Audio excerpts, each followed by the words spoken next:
지금 제가 몇 가지 성경에 대한 질문을 할 테니까 예수님에 대한 거예요.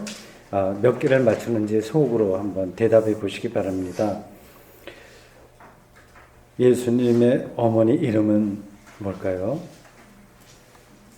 마리아입니다. 마리아는 아주 흔한 이름입니다. 사실 예수라고 하는 이름도 아주 흔한 이름입니다. 아버지 이름은 뭘까요? 요셉입니다. 예수님의 출생지는 어딜까요? 베들레헴입니다. 예루살렘에서 그리 멀지 않은 작은 마을입니다. 예수님이 자라신 곳, 보통 고향이라고 하는 곳은 어딜까요? 나사렛입니다. 출가할 때까지 그곳에서 살았기 때문에 당시 사람들이 예수님을 나사렛 사람이라고 불렀습니다. 예수님은 결혼을 했을까요? 하지 않았을까요? 하지 않았습니다. 예수님이 십자가에 처형당한 나이는 대충 얼마쯤 될까요? 30살입니다. 33살입니다. 30살에 출가했습니다. 예수님은 어느 나라 사람일까요? 그 당시에는 유대라고 하는 나라가 독립국가로 있을 때가 아니기 때문에 그냥 유대 민족에 속한다 이렇게 대답하면 됩니다. 예수님에 대한 이야기를 다룬 복음서가 신약 성경에 몇 권이 될까요? 4권입니다. 각각의 특징이 있습니다. 지금까지 제가 질문한 것 중에서 몇 개 맞추셨나요? 마태복음의 독자는 누구일까요? 마태복음의 독자. 모든 성경은 독자가 있어요. 쓴 사람이 있고 받아봐야 될 사람이 있습니다. 그걸 알아야 그 주제를 정확하게 이해할 수 있습니다.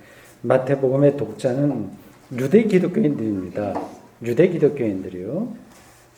그래서 마태복음은 유대의 율법이나 구약 성경을 자주 인용합니다. 예수님의 운명을 유대의 역사와 연결시키기도 합니다. 그 특징이 오늘 설교 본문으로 삼은 마태복음 2장에 두드러집니다. 그런 배경을 깔고 우리가 성경을 읽어야 되죠. 마태복음 2장에 나오는 이야기는 다른 복음서에 나오지 않는 마태복음만의 고유한 전승입니다. 복음서가 4권 있는데 거기에 중복되는 것도 있고요. 각각 복음서마다 따로 독립된 게 있습니다. 이 마태복음 2장에는 다른 복음서 기자들이 모르는 이야기가 기록되어 있습니다. 1절에서 12절은 소위 말해서 동방박사 이야기이고 13절에서 18절은 요셉이 가족을 데리고 애굽으로 피신한다는 이야기입니다. 이게 다른 복음서에는 나오지 않습니다. 19절에서 23절은 애굽에서 돌아와 나사렛에 거주하게 되었다고 하는 이야기입니다. 이게 전체적으로는 굉장히 흥미진진한 그런 이야기입니다. 우선 그 줄거리를 간단하게 살펴보실까요?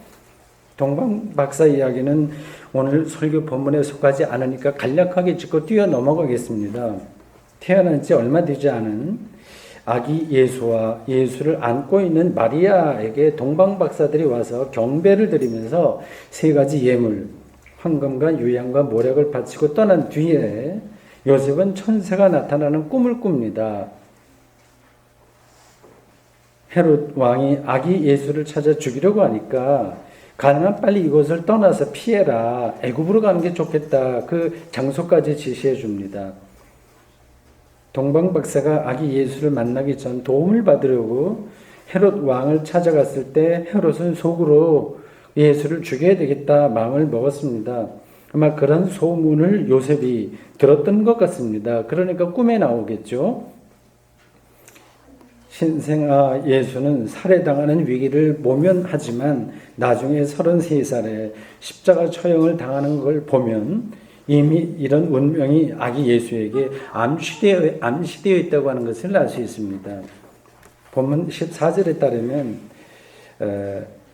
악몽을 꾸다가 예수를 죽인다고 하니까 그 악몽이죠. 잠이 깬 요셉은 그 즉시 아기와 마리아를 데리고 애굽으로 떠났다고 합니다. 요셉 가족은 헤롯이 죽기까지 그 애굽에 머물렀습니다. 마태복음 기자는 이런 일이 구약 호세아서 11장 1절에 의한 것이라고 하는 코멘트를 달았습니다. 예수의 운명이 유대인들의 역사에 이미 예언된 것이라고 하는 사실을 강조한 겁니다. 그렇게 해석한 거예요. 다른 한편으로 헤롯은 자기가 원래 마음 먹었던 대로 예수가 태어난 날짜를 계산해서 2살 아래 아이들을 다 죽이라고 하는 명령을 내립니다. 끔찍한 이야기죠. 헤롯은 원래 잔인한 성격의 소유자였다고 합니다. 유대인 로마 역사학자 요세푸스의 공식 기록에 따르면 헤롯은 자신의 3 아들을 반역죄로 몰아서 처형했어요. 그 당시는 그런 일들이 비일비재했죠. 서로 친인척, 왕들 사이에 왕자의 난 이런 것들이 많이 벌어지고 심지어는 아버지를 역적 모의해서 몰아내기도 하고 하는 겁니다. 그래서 3 아들을 처형했고요. 자신의 장례 때 사람들이 슬퍼하도록 그 가정에서 한 사람씩을 죽이라고 하는 명령을 내렸다고 합니다. 좀 광기가 있는 거죠. 이렇게 광적인 사람이 절대 권력을 행사할 수 있는 위치에 오르면 우리가 상상할 수 없는 일을 저지릅니다. 이런 일들은 역사적으로도 많아요. 연산군, 우리가 잘 알고 있는 15세기의 연산군이나 히틀러에게서도 볼 수 있고 현대 세계 역사에서도 자주 그러한 일을 목도합니다. 사람은 평소에 겉으로 정상적인 것처럼 보여도 말 똑바로 하고 잘 먹고 깨끗하게 옷 입고 매일 갈아입고 그렇게 하더라도 그 내면 세계가 병들어 있어서 최소한의 상식에 어긋나는 생각과 행동을 하는 경우가 자주 있습니다. 잘 바깥 평소에는 드러나지 않습니다. 요세푸스가 오늘 성경이 말하는 2살 아래 아이를 죽이라고 하는 사건을 직접 언급하지는 않았습니다. 그런 걸 봐서 이 이야기는 다음과 같은 유대 역사에 대한 상징으로 보입니다. 어떤 건지 여러분들 눈치채셨죠? 성경을 잘 아시는 분들은 벌써 아셨을 겁니다. 모세가 태어난 시절에 애굽의 바로는 산파들에게 명령을 내려서 유대 산모들이 출산하는 경우에 거기 가서 출산을 도울 때 남자아이면 다 죽여라. 그런 명령을 내렸습니다. 모세는 구사일생으로 살아났습니다. 예수의 운명이 바로 유대 민족을 애굽에서 해방시킨 모세의 운명과 비슷하다고 하는 의미입니다. 유대 기독교인들은 유대인이면서 기독교인들이요. 그들은 이러한 이야기, 마태복음이 전하는 다른 복음서에 나오지 않는 이러한 이야기를 들으면서 당연히 예수님과 모세를 연결해서 생각했을 겁니다. 성서 기자들은 늘 그 독자들을 염두에 두고 글을 씁니다. 세월이 흘러서 헤롯이 죽자 요셉은 다시 꿈에 천사를 만났습니다. 성경이 말하는 천사는 하나님의 뜻을 전하는 어떤 사건을 가리킵니다. 천사는 요셉에게 이렇게 말합니다. 마태복음 2장 20절에요. 일어나 아기와 그의 어머니를 데리고 이스라엘 땅으로 가라. 아기의 목숨을 찾던 자들이 죽었느니라. 요셉은 이러한 천사의 말대로 애굽을 떠나 이스라엘 땅으로 들어갔습니다. 이스라엘 땅이 굉장히 여기 방점이 찍혀 있어요. 고대 이스라엘 백성들이 과감히 애굽을 떠나서 약속의 땅인 가나안으로 들어가는 장면과 비슷합니다. 성경은 간단하게 묘사했지만 그 안에서는 수많은 사연들이 숨어 있습니다. 요셉이 꿈에서 천사를 만나 그런 말을 들었다고 해서 애굽을 당장 떠날 결단을 내리기는 쉽지 않습니다. 생활 근거지를 포기하는 것도 어렵고 그곳에서 같이 정들었던 사람들과 헤어지는 그것도 쉽지 않습니다. 그리고 꿈에 어떤 천사에게 말을 들었다고 하는 것이 진짜인지 아닌지 분간하기도 어려운 거예요. 요셉은 어쨌든 큰 결단을 내렸습니다. 아내와 아들 예수를 데리고 어리죠 아직까지요. 몇 년이나 된지는 모르겠습니다. 데리고 이스라엘 땅으로 들어왔습니다. 유대 지역의 그 왕위를 계승한 헤롯의 아들 아킬라오는 아버지 못지않게 난폭했습니다. 유대 지역을 피해야만 됐습니다. 요셉은 가나안의 북쪽 변방인 갈릴리로 발길을 돌렸습니다. 유대는 남쪽이고요. 예루살렘이 있는 남쪽 지역을 유대라고 하고요. 북쪽으로 저 변방을 가면 그 갈릴리 지역이라고 합니다. 갈릴리 지역에서도 작은 마을인 어떤 곳에 자리를 잡고 살았습니다. 그곳이 어디죠? 나사렛입니다. 이 나사렛에 자기 친척이 있었을까요? 요셉의 친척이? 아니면 이렇게 저렇게 알고 지내던 지인이 있었을까요? 아니면 이 요셉이 목수니까 거기는 뭐 토목이나 건축 일들이 많아서 먹고 살기가 그래도 조금 괜찮았을까요? 그 숨은 사연을 우리는 아는 게 없습니다. 마태복음 2장 23절은 이렇게 설명합니다. 간단하게 이렇게 설명합니다. 나사렛이란 동네에 가서 사니 이는 선지자로 하신 말씀에 나사렛 사람이라 칭하리라 하심을 이루려 함이라라. 코멘트예요. 마태복음의 해석입니다.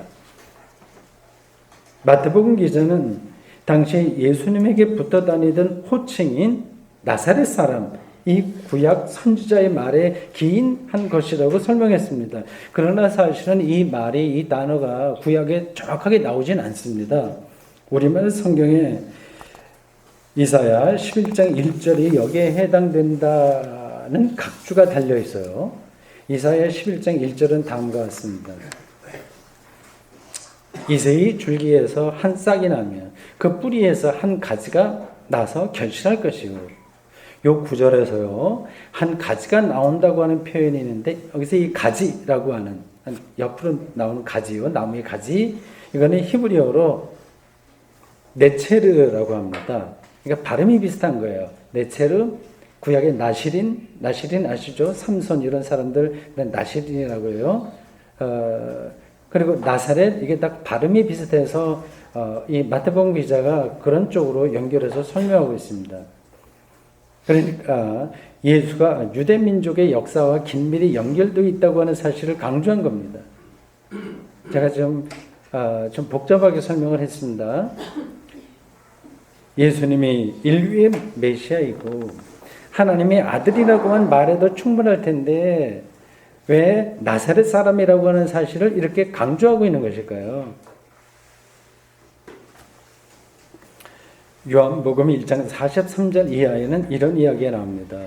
예수님의 소명, 부르심을 받고 빌립이 나다나엘을 찾아가서 이렇게 말합니다. 야, 친구 같아요. 여보게 내가 모세 율법에 기록된 그 어떤 사람을 만났다. 메시아라는 뜻이겠죠. 구주라는 뜻이겠죠. 만났다. 그가 바로 요셉의 아들 나사렛 예수다. 이렇게 얘기했습니다. 요셉의 아들 나사렛 예수라고 하자 나다나엘이 이렇게 대답합니다. 무슨 얘기냐? 나사렛에서 무슨 선한 것이 날 수 있느냐? 이렇게 대답해요. 나사렛은 별로 특별할 게 없는 평범한 마을입니다.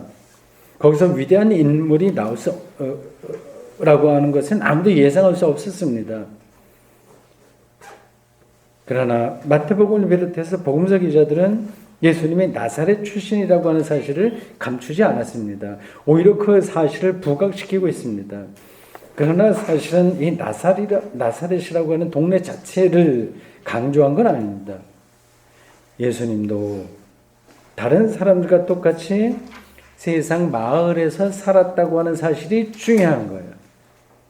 여러분들이 각자 대구에서 그런지 뭐 경주, 포항 이런 데 사는 것처럼 사람들이 사는 마을에 우리와 똑같이 그도 살았다라고 하는 사실이 그 나사렛 예수라고 하는 말씀에 포함되어 있는 의미입니다.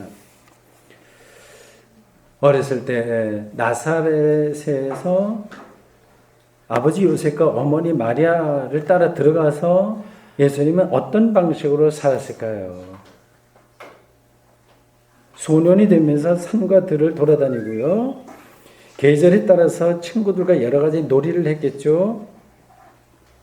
다른 사람의 과수원에 몰래 들어가서 포도나 무화과를 따먹었을지도 모릅니다. 그냥 사람처럼 살았다면 당연히 그래야 됩니다. 사춘기가 되면서 같은 또래의 여자들을 보면 마음이 뛰었겠죠. 설레였겠죠. 니코스 카잔자키스의 최후의 유혹이라고 하는 소설에 보면 예수님의 인간적인 모습이 적나라하게 묘사되어 있습니다. 소설가적인 상상력이 당연히 들어가 있는 거지만 개연성이 없는 건 아닙니다. 십자가에 달려있는 몇 시간 동안에 예수님이 십자가에서 정신이 왔다 갔다 하는 거잖아요. 혼미해지잖아요. 정신이 잃기도 하고 다시 조금 차리기도 하고 그 순간에 겪었던 마지막 유혹이 뭐냐? 그것을 이제 이 니코스 카잔티스가 이제 소설식으로 썼습니다. 예수가 받은 최후의 유혹은 다른 사람들과 똑같이 가정을 꾸리고 사는 거였습니다. 그 소설에서 예수님은 마리아와 결혼해서 자식 낳고 목수로 살게 됩니다. 목수 일을 하면서 행복하게 살고 있는 예수에게 이제 제자들이 몰려와서 이렇게 얘기합니다. 당신이 십자가의 운명을 피하고 도망쳤기 때문에 우리가 당신의 명령에 따라서 하나님 나라를 세상에 나가서 선포했는데 실패하고 말았다. 그렇게 따지고 됩니다. 베드로는 대표로 나와서 예수님을 그 마당에 이제 밀어서 넘어뜨리고 발로 이제 예수의 머리를 막 밟습니다. 당신이 도망쳐서 이렇게 됐다고 하는 거죠. 예수님은 고통을 느끼면서 나는 도망가지 않았다 이렇게 외치고 다시 정신을 차립니다. 그러자 여전히 십자가 위에 달려 있었습니다. 다시 말씀드리지만 복음서 기자들이 예수님을 나사렛이라고 하는 지명과 일치해서 부르는 이유는 그가 우리와 조금의 차이도 없는 구체적인 인간으로 살았다고 하는 사실에 있습니다.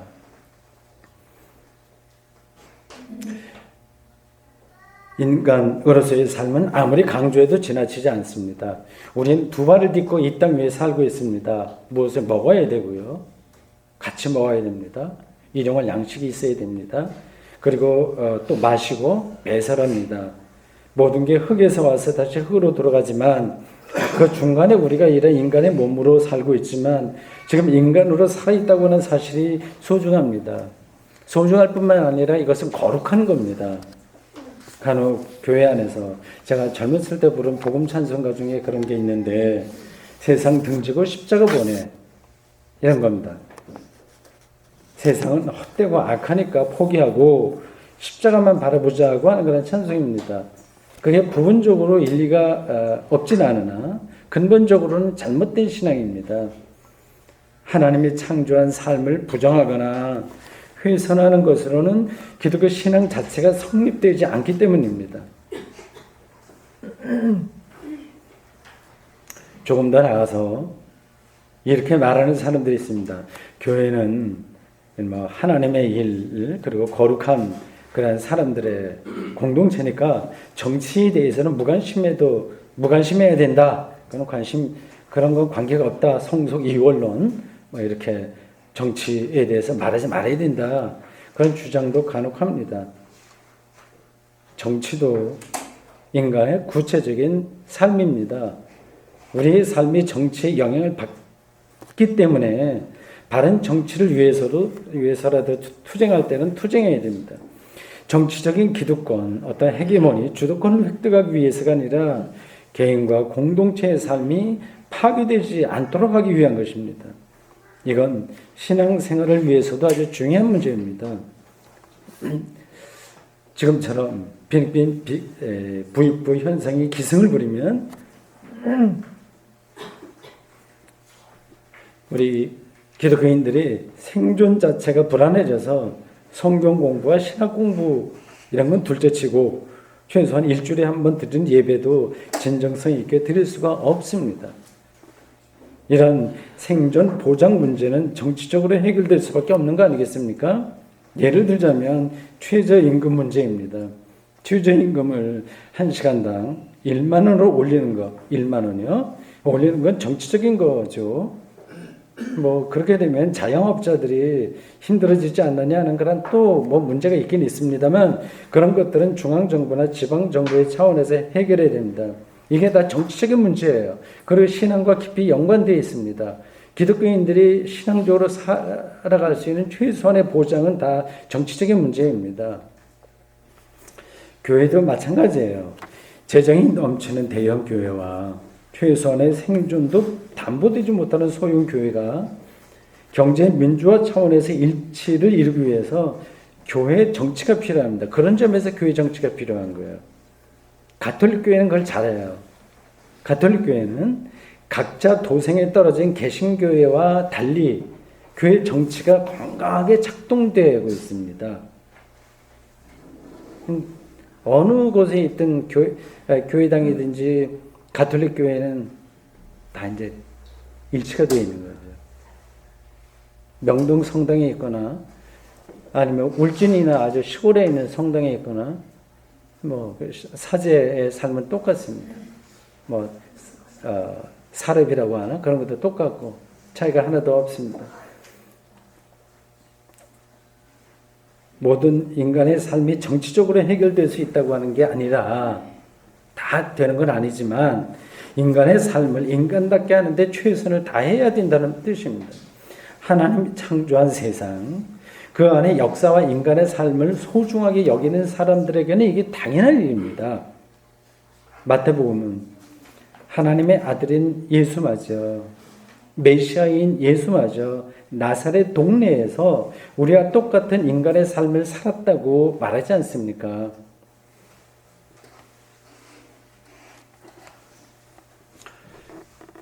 이 대목에서 질문이 있을 겁니다. 나사렛 예수가 우리와 똑같이 인간으로서 세상에서 살았다면 그를 왜 하나님의 아들이라고 하는지, 즉 그를 메시아라고 믿을 수 있는 근거가 뭐냐 하는 그런 질문이에요. 똑같다면 무슨 차이가 있냐? 왜 그를 하나님의 아들? 뭐 그것도 하나님이라고 하는 뜻인데 그렇게 할 수 있냐? 그런 질문입니다. 대답하기가 곤란할 거예요. 무조건 믿어야 된다거나 성경을 많이 읽거나 기도하면 답을 얻는다고 하는 말로 이런 곤란한 상황을 헤쳐나갈 수가 없습니다. 우리가 취미생활로 예수를 믿는 게 아니라면 이 질문을 끝까지 밀고 나가야 됩니다. 스스로 답을 얻기 힘들면 전문가에게 물어보거나 전문 신학 서적을 찾아보는 것도 도움이 됩니다. 오늘 우리는 성탄 후 첫 주일이자 2017년 첫 주일 예배를 드리면서 가장 근원적인 질문에 부닥쳤습니다. 우리와 똑같이 정말 하나도 차이가 있으면 안 돼요. 예수님 우리와. 그래서 베레 호모라고 합니다. 순전한 인간, 완전한 인간, 온전한 인간 아니에요. 우리가 조금이라도 차이가 있으면 그 말에 맞지가 않습니다. 그러한 우리와 똑같이 인간으로 살았던 나사렛 예수가 하나님의 아들, 즉 메시아인 근거가 뭔가요?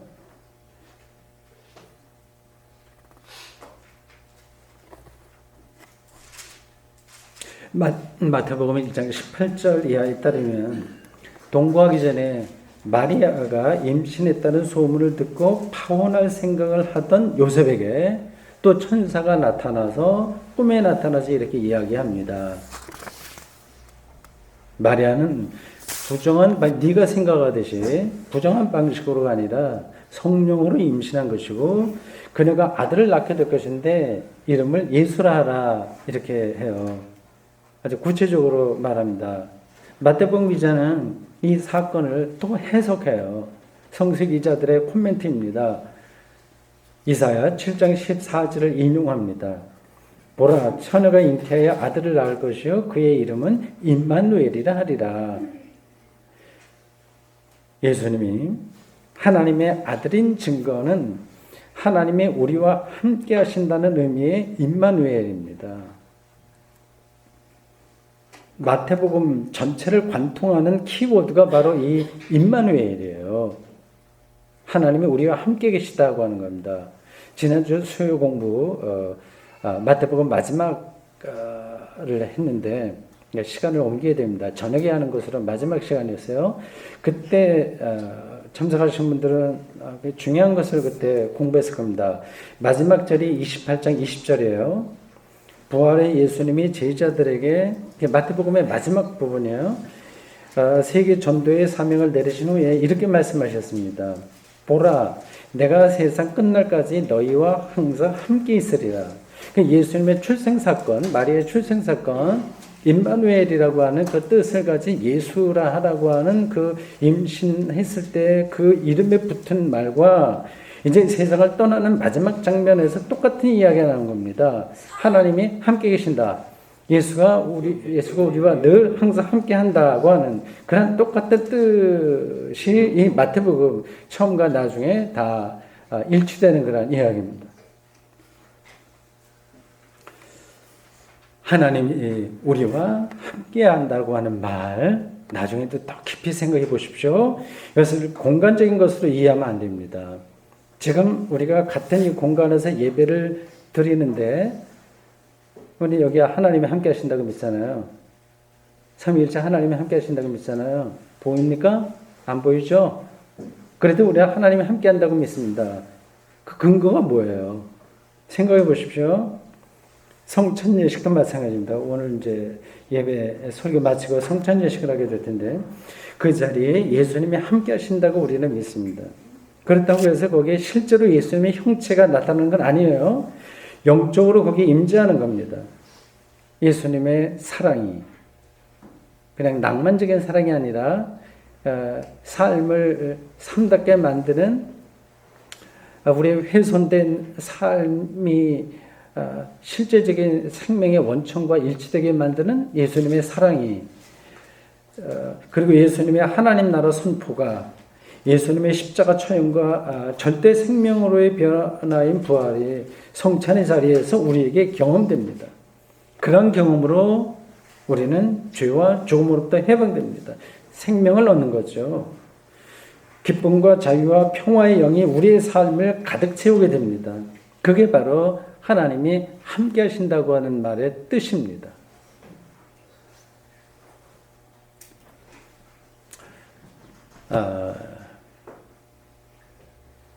여러분들 표정에 아이고 좀 시시하다. 좀 더 확 끄는 게 뭐가 있어야지. 하나님이 함께 하시는데 뭐 그런 정도가 조금 좀 뜨뜻미지근하다 하는 것이 읽혀져요. 그것보다 좀 더 강렬하고 매력적인 어떤 것을 기대하시는지요? 천국의 모습을 하나님이 함께 하시니까 천국의 모습을 다 볼 수 있더라. 참 멋진 집도 있고 뭐 누가 거기 왔는지 구원받았는지 안 받았는지 다 알겠더라. 뭐 그런 정도.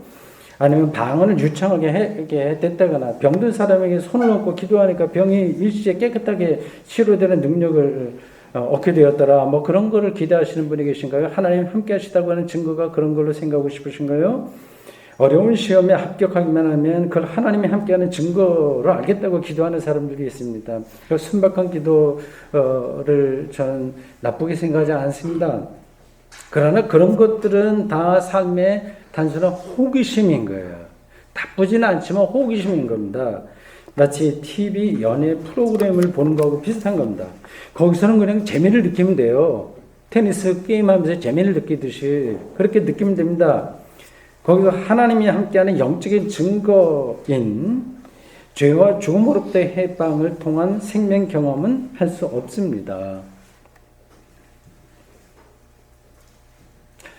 사랑하는 성도 여러분, 예수님은 신출 귀모라는 마술사나 인류 역사를 쥐락펴락하는 영웅 전쟁 영웅 또는 노벨상을 받는 위대한 학자가 아니라 나사렛이라는 촌동네에서 우리와 비슷하게 살았던 분이십니다. 하나님이 함께 하셨던 그 나사렛 예수가 이제 우리와 항상 함께 한다고 약속했습니다. 그의 평범한 삶과 그의 일상에 하나님이 함께 하신다는 뜻입니다. 그렇습니다. 육체 노동자, 전업주부, 학교 교사로서의 인생의 비밀한 방식으로 여러분들의 그런 일상적인 삶에 비밀한 방식으로 하나님이 함께 하십니다.